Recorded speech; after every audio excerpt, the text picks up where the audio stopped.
can get going, right? Great. Thanks everybody for taking time out. This is the first time we're doing something like this, and it's the first time we're inviting a guest and doing an AMA. And Akshat has been kind enough to help us do that. We've been big fans of the content he's been creating and educating folks around the US markets, and so it was a natural fit for us to sort of do this. For folks that might not have any background about Vested, we basically work towards simplifying international investing. So allowing people to diversify their portfolios beyond the India markets is what our goal is. And over time, we'll basically keep doing a lot more different things in the cross-border space. So that's the key focus area for us.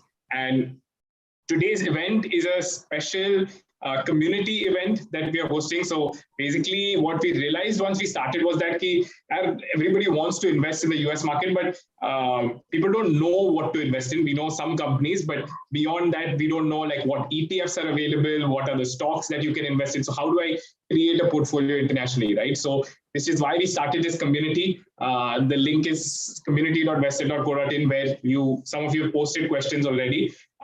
Do go in and post more questions there. We'll add the link to the chat, and that's basically a place for us to get folks to talk to each other, to discover new investment opportunities. And this entire session is also in the same vein, where we are trying to sort of answer questions that people might have, and hopefully that answers a lot of doubts or gives other ideas to folks who are investing in the US market. So that's on the community bit. And now I will hand it over to Akshat. Of course, we might not need any introduction, but just for him to give a quick introduction before you get going. Thanks, Ram. So, hi everyone. So, people who are just meeting me, my name is Akshat Shrivastava. I am an ex-management consultant. I work with Government of India. I run a YouTube channel about investing. So, I talk a lot about investments. So yeah, so that's my background. I also invest in different firms. So I'm an angel investor as well. So that's my background in investing, management consulting, and business analysis. And that is what I keep on presenting on my YouTube channel also. Awesome. Yeah. I mean, it's a phenomenal channel. I've been a big fan of it since quite a while. And I think people recognize that as well. So cool. Last thing before we dive into questions is that we are running this special offer today, which is folks that have the top 3 questions that will be picked by our team. Yashmi from our team is the one who's going to pick it. Folks who have the top 3 questions will basically get a $10 bonus in their vested account. So that's something that we wanted to do as a sort of a thank you for attending and of course asking us questions. So keep that in mind. We'll announce the folks that have the top 3 questions by the end or maybe just after this. Okay, so I mean, just wanted to kick us off, and then this is a question from me, Akshat, just for basic knowledge, right? Like, why do you think that people should look at US investing? And what is your take on that? Right, so a couple of reasons. So one is that every investor should be diversified for the simple fact that the world we live in is very is unpredictable. There are macroeconomic risks, and several smart investors are simply diversified, and US is a great diversification option. Which brings me to the second point, that compared to other markets, right? For example, China or other international markets, which we might not know more about. So from that perspective, building an understanding from an investment point of view about the US market is easier. So therefore, diversification, that's benefit number 1. Number 2, US markets are slightly transparent. We use their products. We understand what McDonald's, Netflix, Google, etc. are. So it becomes easy also for us to go and explore it as an investment option. Got it. Yeah, exactly. And there's a lot of sort of emerging themes that also you can invest in through the US market, right? Which you might not get in India. I mean, until now, you couldn't even invest in technology. Now you can invest in technology through the India markets, but beyond that, sort of, let's say AI, if you want to do, or electric vehicles, it's very sort of not a lot of options in India, right? So I think that's just adding on to your 2 points. One more point that we always think about is like, you get to invest in the future because a lot of the companies are listed there, right? So that becomes interesting. So, okay, so let's say somebody is convinced that they want to start investing internationally. Now, always there is this sort of dilemma, because there are two types of investment products that you can use, right? One is an ETF, which is like a fund kind of thing, which is actively traded, basically. Not like mutual funds, but you can actually buy and sell them daily on a daily basis, ETFs. And then second is direct stocks, like you're directly going into an Apple and buying the direct stock, or an Amazon. So what would your thoughts be for a beginner getting started in the US markets for the first time? How should they think about this? So really depends, right, on your area of competence. For example, even beginners, many of Indians, they work in tech in the US, they understand tech, and probably they have a better understanding of, like, what Google is doing and what cloud computing is, or what RPM is. So probably they can go and explore buying direct options, direct stocks. That is the riskiest option also, and that is the most rewarding option also. If you're a complete beginner, you just want to explore, then ETFs/mutual funds would be the best option to go and explore, because that lowers your risk, because you are investing in a basket rather than in an individual stock. So it becomes easier, right, from that perspective. Correct. Definitely. And one of the other questions that we have is more around kind of, okay, let's say you want to invest in a stock. Is there personally an investment kind of checklist that you follow, Akshat? Is there like, they mentioned like different investors have different checklists. Is there an Akshat checklist when you're looking at investment opportunities? Sure. So I think everyone acts as per their own rationale, and they would have their own reasons to invest. So for example, I do not invest in Indian tech stocks at all. I have 0 positions in Indian tech stocks. I have all my tech positions either in the US tech stocks or cryptos, right? So that is what I do. That is where I see the tech development happening. So the first part of the checklist would be the macro thesis that, hey, where are you taking positions? Number one, should you be investing in tech? For majority of us, the answer would be yes. Where do you see that tech growing? So for me, personally, the answer is US and cryptos, right? So that is where I'm investing my tech portion of the portfolio there. On top of that, what type of companies you want to invest in? So I predominantly invest in, I'm currently taking positions in stable tech because the markets have corrected, right? And then aggressive techs is some of these stocks that I purchased. Unfortunately, they are in loss because the market itself tanked, but they will hopefully recover, right? I mean, from that perspective, that for example, if you're picking companies like, and this is not an investment advice, that if you're picking companies like UiPath, which is one of the biggest RPA players in the world, and they are dominating the market, then that is an emerging tech. The volatility on these emerging tech stocks is going to be very high. So would I be bullish about those stocks in general? The answer is yes. Can those investments go wrong? The answer again is yes, but at least my investment thesis is that either emerging tech or stable tech in the US right now, given the market dynamics. So a lot of things will go into it, but if I have to broadly categorize, then number one, geography wise, you need to segregate which geography you would go and invest and why. Number two, market dynamics, that should you be taking positions now versus later, and what type of specific companies would you want to purchase and why. Got it. So it's a very structured sort of process that you're looking at. And I mean, I love the way you're looking at it, which is within tech, there is stable tech and emerging tech, right? Which is sort of not what typically people look at. It's just people look at just technology as a way to get exposure to this sector. So that's very interesting. And within sort of these sectors, does the fact that you use particular companies play a role in it? Like, do you find yourself more biased towards that, or is just that you're objectively looking at different companies and trying to understand their basics and picking them? So, so let's work with an example of things where I've changed my mind also, and I'll explain you why, right? For example, if we understand tech first and foremost, tech itself is very fast. It changes quite aggressively. So my narrative up until like a year ago was that, you know what, something like Google or Amazon or Apple might not 2x or 3x from this point because they're already like, so big. So how can they grow? But after looking at their recent acquisitions, studying the companies that they have recently acquired, they are playing an entirely different game. And my hypothesis or my revised hypothesis is that these companies can actually go to 2x, 3x, right? I mean, the type of defendable moat that they have built, they are still going to stay the number one player. They have altered the spending habits aggressively. For example, right, the convenience that we have in terms of buying products from Amazon, even if we are getting it at a slightly higher price, I don't think that people right now, when they are buying a phone, they would go in, or let's say a slightly more discounted item, let's say something 400-500 rupee wire or something, they are not going to go and check it on like 5 different forums. They're just simply going to go and buy it from Amazon. But this trend was not there up until 4 or 5 years ago, where people used to go and check it on Flipkart also, Amazon also, Snapdeal also, bunch of different websites. Now people just simply go and buy from a convenience point of view. That trend is changing. What do you think is going to happen after 5 years, right? I mean, Amazon is still going to stay super big from that perspective, and they have successfully altered the spending habit, and there is no way, right? I mean, their moat is getting defended as of now. Yeah, very interesting. So one very relevant example, just I think last week happened to me.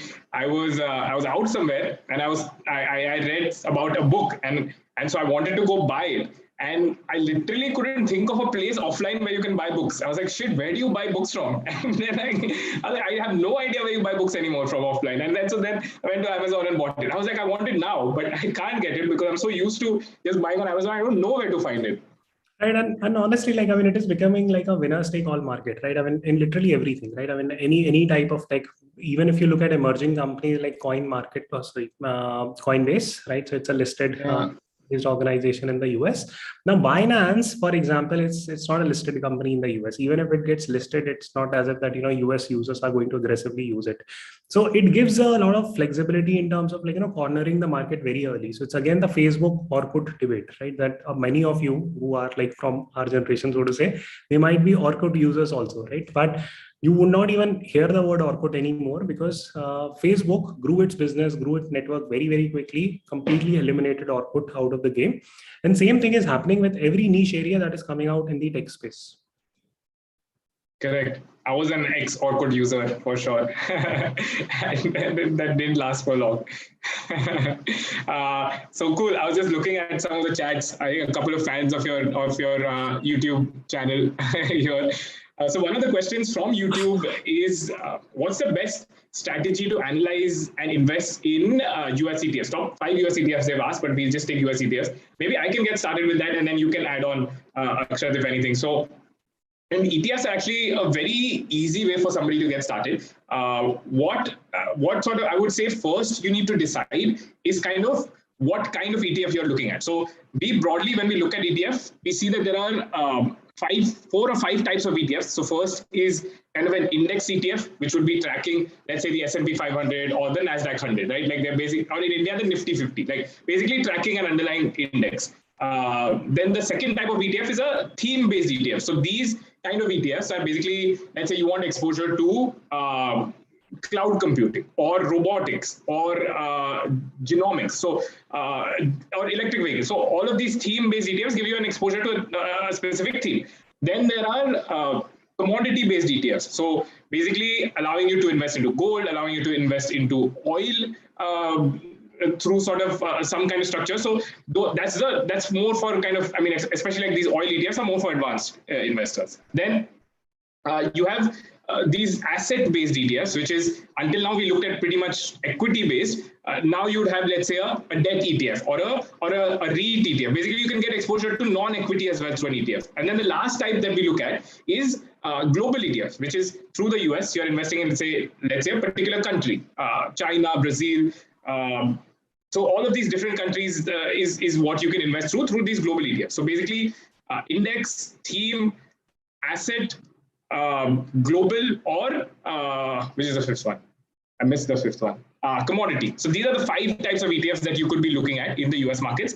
And once you've picked, okay, I want to invest in a particular theme. So then you go into looking at 3 or 4 different factors. So you would be looking at, okay, what's the company that's created this ETF? In Vanguard, of course, is the gold standard there. So if it's Vanguard, you don't need to look again. But there are a lot of new companies that are coming in. So you need to sort of do your little bit of due diligence there. Second, you should be seeing the expense ratio. So ETFs compared to sort of mutual funds basically should be much cheaper for you to buy into them. And third is you should be seeing kind of how their volumes are. Basically, how much are they sort of trading on a daily basis, so that, I mean, the larger ones typically trade more, and that's a sign that, okay, this is an ETF that might be trustworthy for you to invest in. So this is the filter that you could look at when you're picking US ETF, because there are like almost 2,000 there. So you need to have some framework to decide how to narrow down to 2 or 3, and then you can pick your investments. That's my thinking. Anything that comes to mind, Akshat, for you? Right. So 2-3 points, right? So one is that new ETFs are created all the time, right? On new assets that are coming up. For example, there are places like Bitcoin ETF also, like, and going forward, crypto-based ETFs also will be launched. For example, in Latin America, New Bank, right? One of the investment arms of New Bank that has launched like a crypto DeFi-based ETF, right? So all these new kind of areas will keep on coming up. So that's one. Second is that my investment thesis in terms of investing in ETF would be that if I don't understand that industry, then I will take the ETF route. For example, one of the ETFs in which I have invested, and again, not an investment advice, is the genomics, right? With the ARC ETF, which is a genomics-based ETF. So that is what I've invested in, because I understand the fundamental truth that, hey, gene editing is required. That is where companies are going to invest their money, but I have no clue as to how to analyze these type of companies. I want to invest in this, and I don't have the acumen to analyze that particular space. So I will take the ETF route. Got it. So if you understand the sector, then you can make individual bets. If you don't, but you still want to get some exposure, then ETF would be the way for you to start investing. Right. And also it's like, jumping into the pool, right? So for example, if you're learning swimming the first day, and if you go and jump in the pool, you'll get scared, right? So don't do that. For example, if you want to invest in something like cryptos, but you don't have you feel a little bit iffy, then probably ETF route might be the best for you. Once you understand the space a little bit after making a bit of investment, then you go and pick like individual cryptos from there, right? So that's a way of exploring certain options, right? Yeah, actually, that's a very good point. So we've been kind of thinking about this at Vested also recently, and we've identified sort of 2-3 buckets through which somebody can indirectly get exposure to crypto. And they're going to be launching something in this space as a Vest very soon. But from that kind of analysis that we did, we realized let's say you don't want to buy Bitcoin directly. What you can do is, you mentioned Coinbase earlier, right? You can buy a Coinbase and sort of get indirect exposure to crypto. Or there's also an ETF, which is the BITO ETF, which BITO basically allows you to get exposure to Bitcoin without directly investing in Bitcoin. So actually, very good point, and something exciting coming there in that space from our end very soon. Cool. Okay, so let's see. What are the other questions? I think there's a more general question, which is, what are your thoughts about the next 10 years? Where will one get better returns, in India or in US, keeping in mind that INR depreciates every year? Any thoughts there? All right. So so it's less of an INR depreciation issue, more of the fact that, what type of companies you will stay alive after 10 years. That's how you should look at it. For example, I feel that both India and US are great options to invest. If you are picking a great company in India, which will continue to survive, which will continue to compound wealth in India, then that is a great option for you, right? So you should go and invest in India. Similarly, if you have identified certain companies in the US, which are going to consolidate their positions, which are going to become even bigger with time, right? For example, something like Amazon, right? I mean, do you see that company falling in the next 10 years? The answer is no. So taking position in something like Amazon would make sense for me, right? From that perspective. So it's more about which businesses will survive, because it's very hard to predict how much money Amazon is going to make in the next 10 years. But it is easier to predict whether it is going to survive or not. And if it survives, then by default, you're going to make money. Similarly, there are a great set of companies in India also. There are a great set of companies in the US also. So you just need to pick companies that will survive and which will grow in that market. Got it. So it doesn't necessarily need to be either or, right? Like that's what we always tell people. You don't need to pick between India and the US. You need to decide, okay, what are the good companies you believe in, and then invest in those. You don't need to make it one against the other and try to outbeat, like one should be better than the other. It doesn't need to be that way, right? I'd say, and second point is that from a diversification point of view, it makes sense to take positions across both the markets, right? A classic example would be what is happening in Russia right now, that the Russian stock market fell by roughly 45-50% in a day. That's a macroeconomic risk, right? The Indian market or the US market did not fall by 45-50% in a day. And if you're a normal retail investor, you will panic. You will have a heart attack probably, right? I mean, after looking at your portfolio fall by 50% in a single day. That's the macroeconomic risk that happens. And that happens because you're not diversified across geographies, right? So therefore, it makes sense to at least diversify across like to non-Indian markets also, or a little bit of cryptos also from that particular perspective. How much? That's personal call. But diversification is important, and that's one of the key rules that is followed by a lot of investors. Well, actually, that's a very, very good point, and I think a very relevant point that you raised, and at the right point, right? Because basically, if your portfolio is concentrated in a single economy, that is a big risk that you're taking, which could affect your entire portfolio if you're not diversified.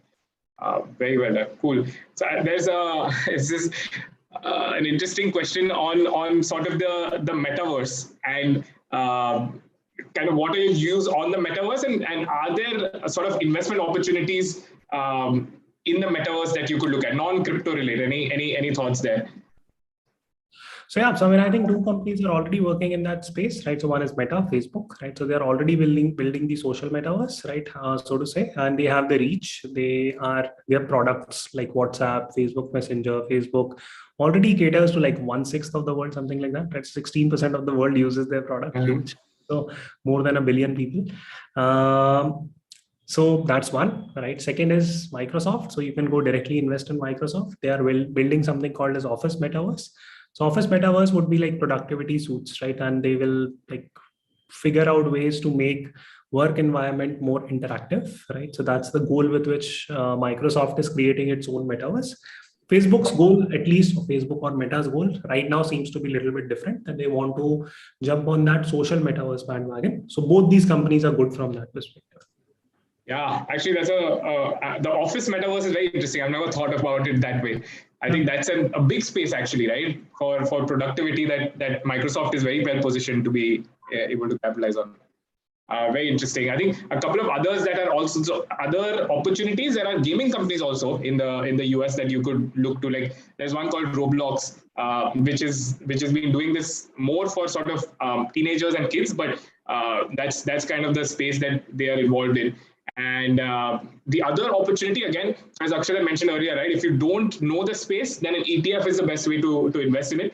And so there are ETFs as well that allow you to basically invest into the metaverse by just buying the ETF. They invested into a bunch of companies that are working in that space. So there is I don't remember the ticker. I think it's METV. There's the company is called Roundhill that has created the ETF.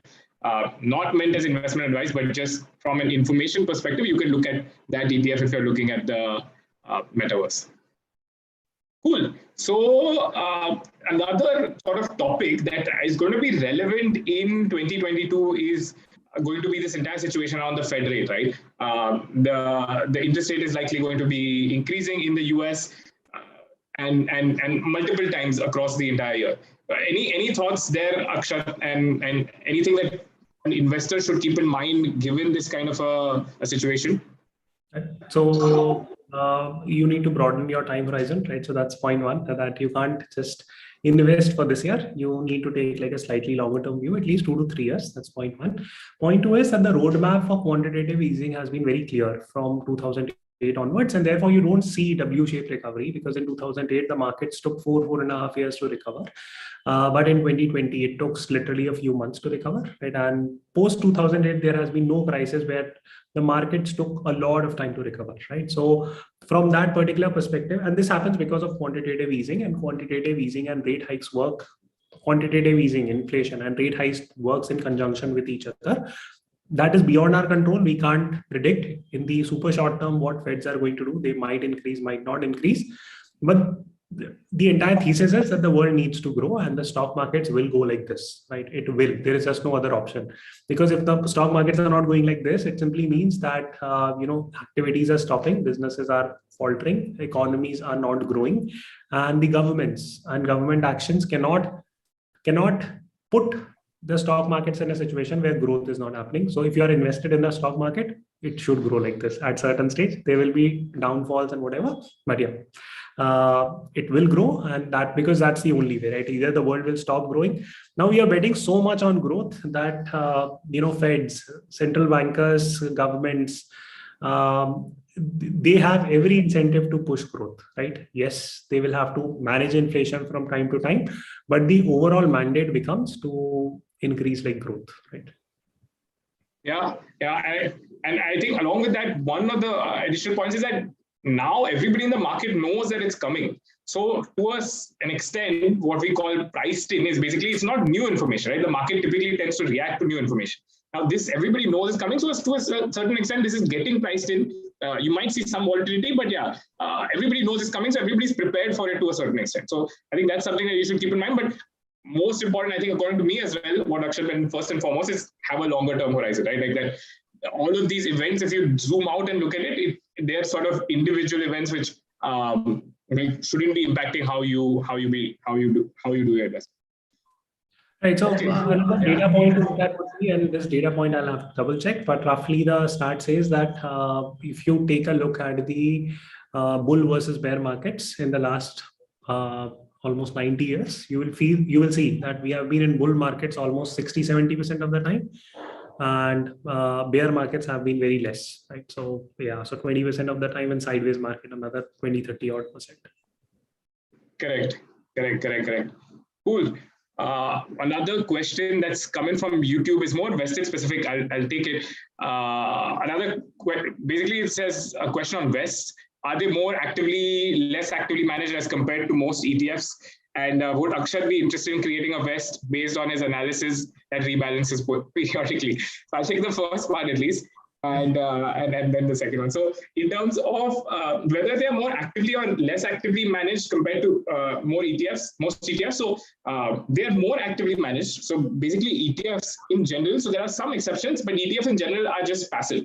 Like you pick an index, let's say the S&P 500, for example, and then you just create a portfolio or an ETF that tracks that index, right? So after that, you don't need to do any changes unless the S&P 500 changes. So then accordingly it gets reflected. But ETFs in general are very passively managed. So once it's set, it's on auto mode, which is why the fees are also much lower, right, than mutual funds.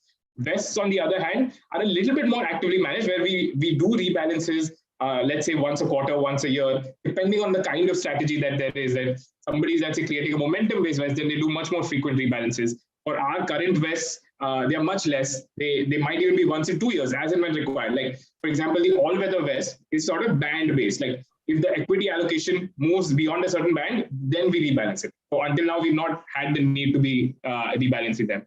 And I think the second question is very interesting. So interestingly, we are going to be launching this feature where somebody can create their own vests and share them with their audiences or whoever they want to, not for a remuneration, like unless you're licensed or something, but just so that people can get educated. So maybe Akshat is interested after a point to create something and share it. Definitely, right. So honestly, like haven't thought about this, right? So I'll have to think more, right? How exactly can I add value to that? Because you guys, I mean, being very, very honest with all of you, what happens is that if you are launching any type of retail related instrument, you are dealing with a lot more people, right, who want to track the market from day-to-day basis, and it's impossible for any investor to give return or any mutual fund manager to give returns on day-to-day basis, right? For example, sometimes I get comments on YouTube that Akshat, spoke about this particular stock yesterday, it has fallen by X% like in a week or a month. That time horizon itself is like very less, right? So my goal at some stage might be to start a hedge fund, right? So that is like easier from that perspective, because you don't do like day-to-day management. But yeah, for retail related instruments, the volatility is very high, right? From that perspective, because people expect consistent return that, hey, buy today, start giving returns from tomorrow. So that is impossible for anyone to do. Correct. No matter how much you try to educate or how much individually also you try to control sort of that urge when your portfolio is making a loss, you always sort of get affected in some way or the other. I think once you're able to achieve that Zen state of sort of taking volatility accepting it as a cost that you have to pay of being in the markets, then I think you can become a sort of a longer term, more successful investor. Cool. So another question, and I'm constantly switching, sorry for that, but there's a question more on the sector side again, just on electric vehicles as a sector. I don't know if you've looked at it, Akshat, but basically companies like NIO, there's Tesla, NIO, the Chinese company, Rivian is that electric truck manufacturing company. I mean, I don't think they had revenue when they went public. I don't know if they have revenue now, but so an interesting sector, right? Any thoughts you have on that? See, when it started out, I was extremely bullish because I believed that the conventional players are going to become the leading EV players. But as I'm reading more about it, as I'm getting a better understanding about the EV sector, I think it is, according to me, and this is my perspective, I can be completely wrong, that right now there is just like too much action happening in the EV space. It's just too new, right? I'll just wait for the leaders to emerge, and then I will invest in that. But for the time being, the cost structure does not make a lot of sense, right? The green carbon credits and all that stuff is still getting factored in. So there is just too much action, too many variables to manage for any business, any sensible business analysis to be done on that.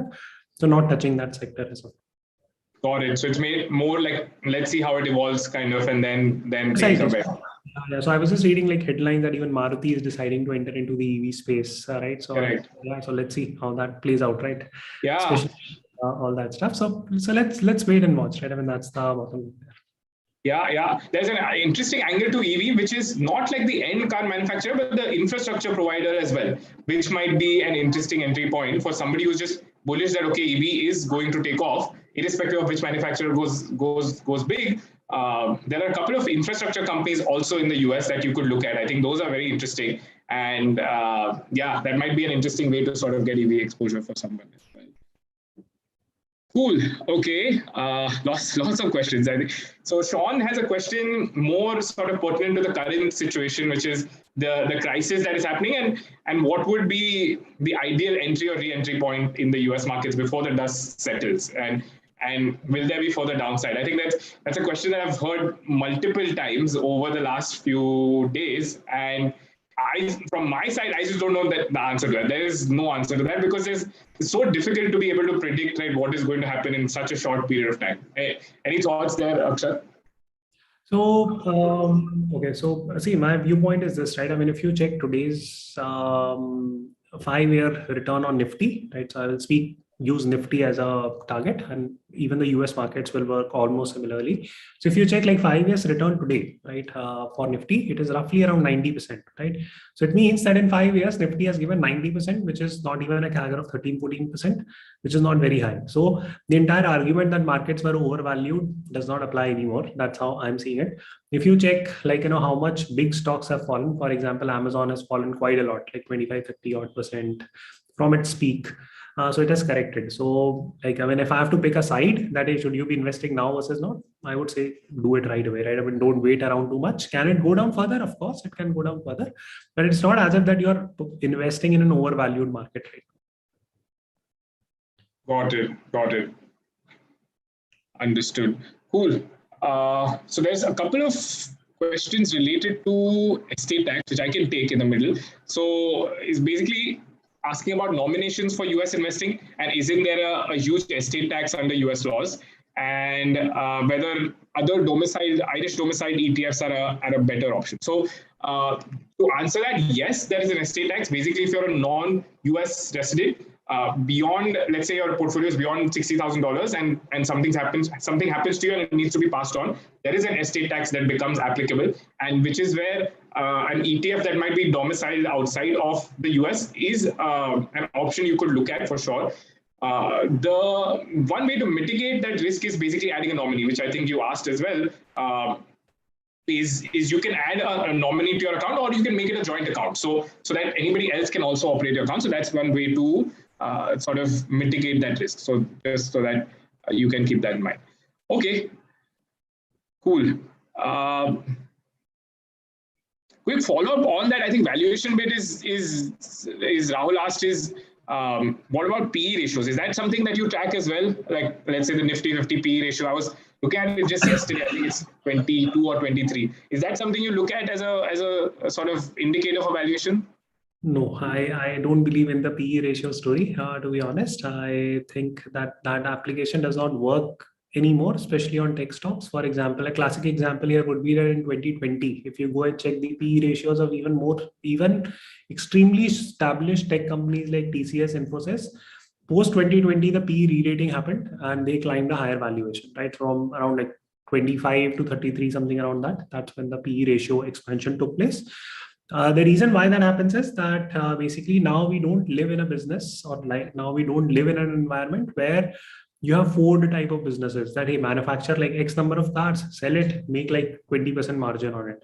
So the entire market can be predicted for that, but you can't estimate that what new products Microsoft is going to launch, or what new products Facebook is going to launch, what the revenue from it would be, all that stuff. So it's close to impossible to do it. Therefore, according to me and as per my understanding, PE ratio is not like a good measure to be used while investing.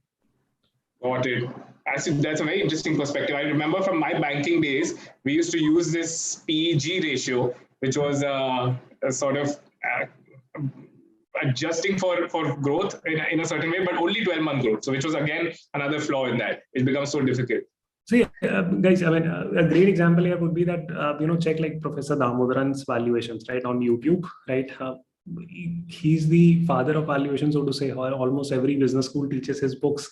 And he has done like valuations on a bunch of companies and he's wrong about all of them, right? So if he can't get the valuations right by looking at PE, EBITDA, etc., then you and I can't be right about like valuation theory right here. So I don't think that type of analysis works anymore. Got it. Cool. Okay. So talking about another type of stock, which is kind of dividend paying stocks, and sort of creating a portfolio around high dividend stocks. Is that something that you have thought of, or not really, because just your focus is purely technology and where dividends tend to be scarce? So I don't think that one should be driven by dividend. One should be driven by, if there is just one thing that you can keep in mind, is that you should just invest in good business. If the business is good, then automatically it will give you return. Whether you are investing in a startup, whether you are investing in tech, FMCG, whichever companies, don't do it for dividend. Companies pay dividend because they don't have better investment opportunities, right? So it's not a good sign or a healthy sign that a company is paying you a lot of dividends, right? So that's how I would put it. If you're looking for regular income from your investment, go and invest in bonds, right? So there you get like regular income. The sense is there. You are taking less risk. But just to make regular income, you should not be investing in equities. Got it. Yeah, that's a good way to look at it. Cool. Dipanjan had a question specific to Vested. We don't see several stocks on the platform. Do you see more offerings in the future to include such stocks? Dipanjan, yes. So today, I think we have a universe of about 2,000 something stocks and ETFs on the platform. Very soon, we'll be expanding that. What we also plan to do is, so right now you have stocks that are available on the NASDAQ and NYSE that are on Vested. What we want to do is extend that as well to sort of OTC markets, see if there are other markets that we can also provide. So definitely our goal is to basically give as much optionality as possible to somebody who would want to diversify internationally. And so that's what we'll focus on as well. Okay, cool. So many questions that I keep missing some. All right. So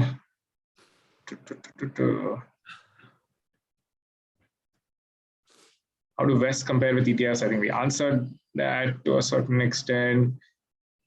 How do you factor, I mean, this is, I think, more specific to Vested, how do you factor in the long-term stability survival of startup platforms in your investment decision? What if a platform like Vested does not survive to the my 30 years retirement horizon? I think that's a good question, and I'm glad you have a 30-year horizon in the first place. So here we basically think of how do we mitigate sort of any risks there that might arise, right? So for example, for us at Vested, we don't basically touch your funds at any point in time. They're always lying with a qualified custodian who's like, let's say the likes of Citibank, who are holding trillions of dollars. So basically, if anything happens to us, the funds will always be there. Nothing is going to happen to the fund. Now, second sort of protection that is there in the US markets is that each account, so each individual's account is insured up to $500,000. So what that does is basically, if anything happens, even to the broker, not us, the broker that we work with as well, you will be made whole by there is a organization called the SIPC, which is the Securities Investor Protection Corporation. So that organization set up by the US regulator will give you the sort of coverage under that insurance so that your money can be recovered. So if in case anything happens, basically that is also something that you have. Plus the fact that the money is not at all being touched at any point in time by, let's say, a startup like us, I think is additional security is the way we look at it. Cool. Okay. Again, more vested specific. What about dividends received? Is it credited into account? Yes, Ashok. So basically, dividends that you receive in the US get directly credited into your vested account, and you can see that under the transaction section. Okay, so Alan has a question. I read that Fed hikes are good for banking and finance stocks, and the commodities market is also hot right now. Is it good to rebalance into those sectors or stocks now? Any thoughts there, Akshat? Yes and no, right? I mean, it doesn't work that way, right? That if Fed hikes are going to be, see, basically, why are Feds changing the interest rate? Because they want to taper the inflation, right? So that's the reason why it is being done.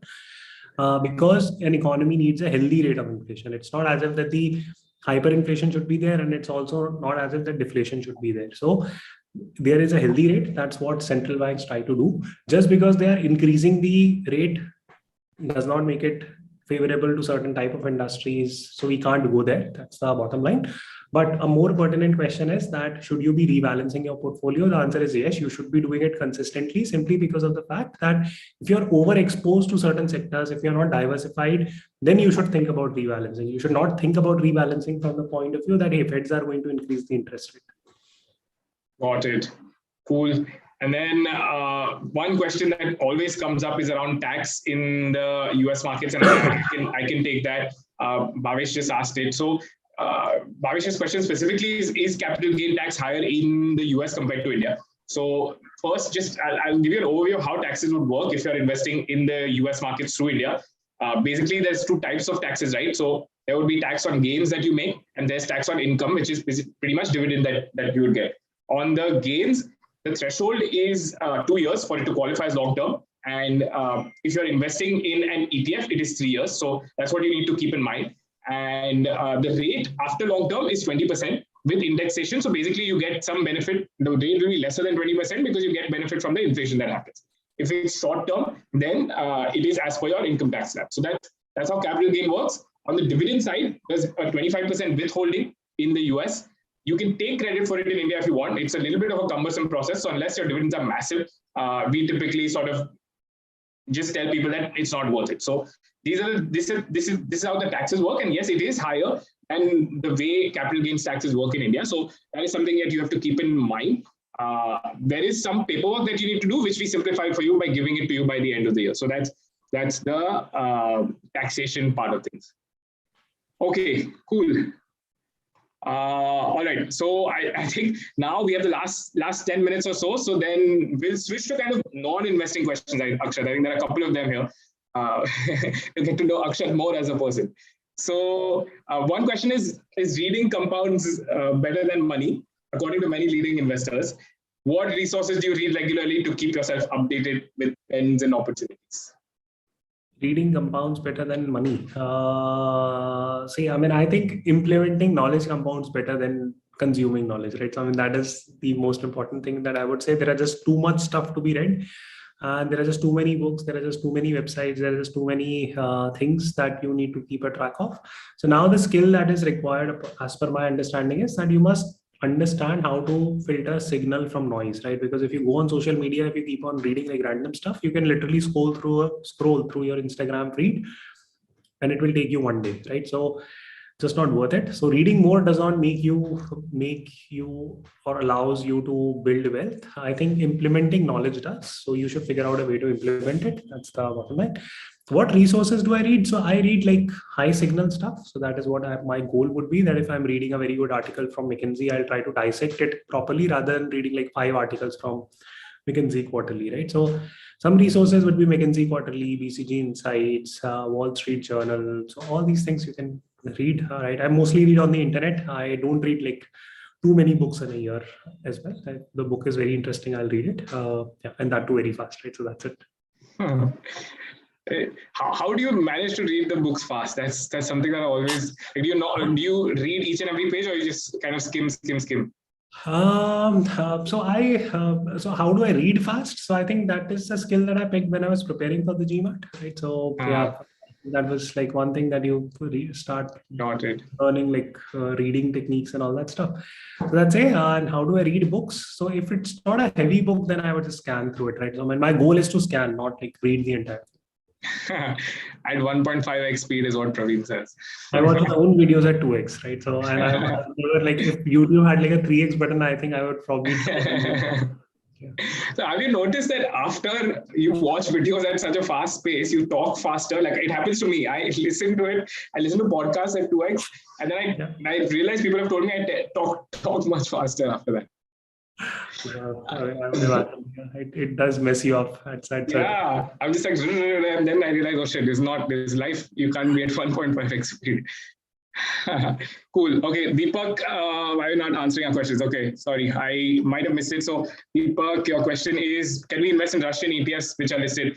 I mean, honestly, I don't think anybody can give advice, but I think from my standpoint, it would be that trying to make sort of these opportunistic bets are very difficult to time right, to entry exit at the right point in time.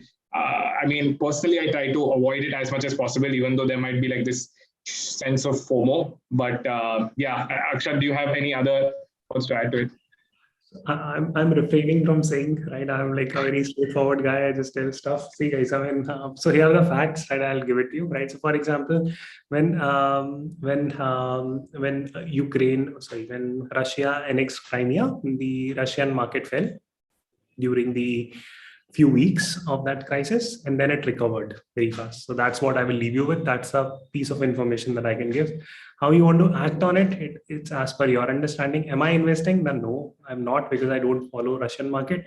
But is it still a good opportunistic trade? Maybe, right? So don't know enough. Got it. Cool.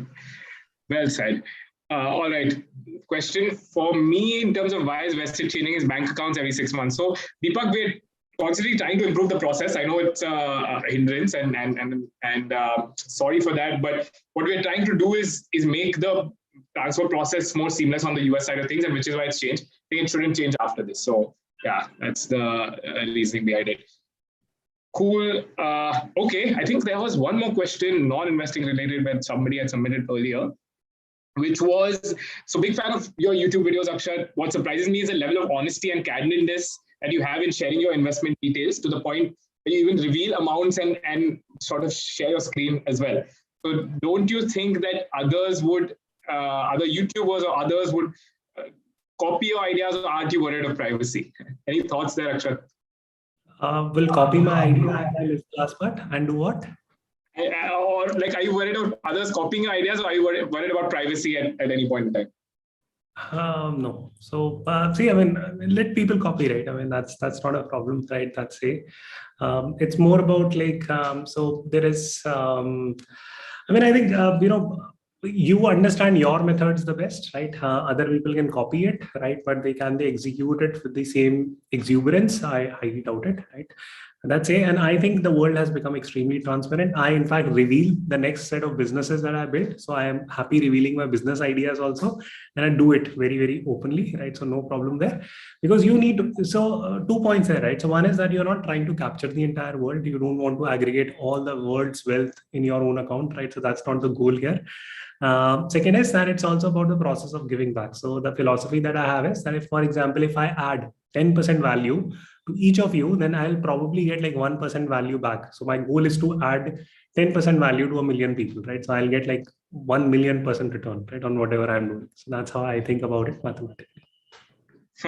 That's a great way to look at it. And I think just to add to it, like the way we get sort of an upbringing, right? The education system tends to teach you that it is a zero-sum game, right? Like if you have to win for somebody else to lose, but it's not necessarily the case always, right? And in life, it's not necessary that just because you're winning, somebody else has to lose, which is I think something that often gets lost in like today's life, where you're trying to keep on hustling, and something to that I always try to remember is like helping others and helping them win doesn't necessarily make you lose, right? It's like everybody can win together, and I think that's the philosophy that Akshat also follows, which is what is important to remember. Okay, cool. I think that's pretty much it. I know there are some questions that I missed, but they might not have been exactly relevant to the discussion. Any last questions? Let me know. I can take it. Okay, some questions are Q&A. Fed rate hike. We spoke about it, Siddharth, already. Answered that. And Q&A, these are answered. How can we learn about US? So, okay, Amit asked a question, I think, a couple of times. How can we learn more about international investing or US investing? Any resources on the internet, apart from videos you're creating, Akshat, that would come to mind? Sure. So first and foremost, you must understand what type of an investor you want to become. Are you trying to become like a trader versus investor versus a swing trader, all that stuff, right? So if the resource will change considerably from that perspective.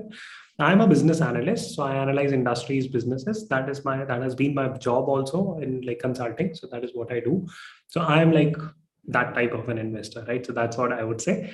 To learn my style of investing, what you simply need to do is that you need to pick up and build your business analysis skills. Whether so understand how a business is run, a business is built, how it operates, what the moat is, what the winning advantages are.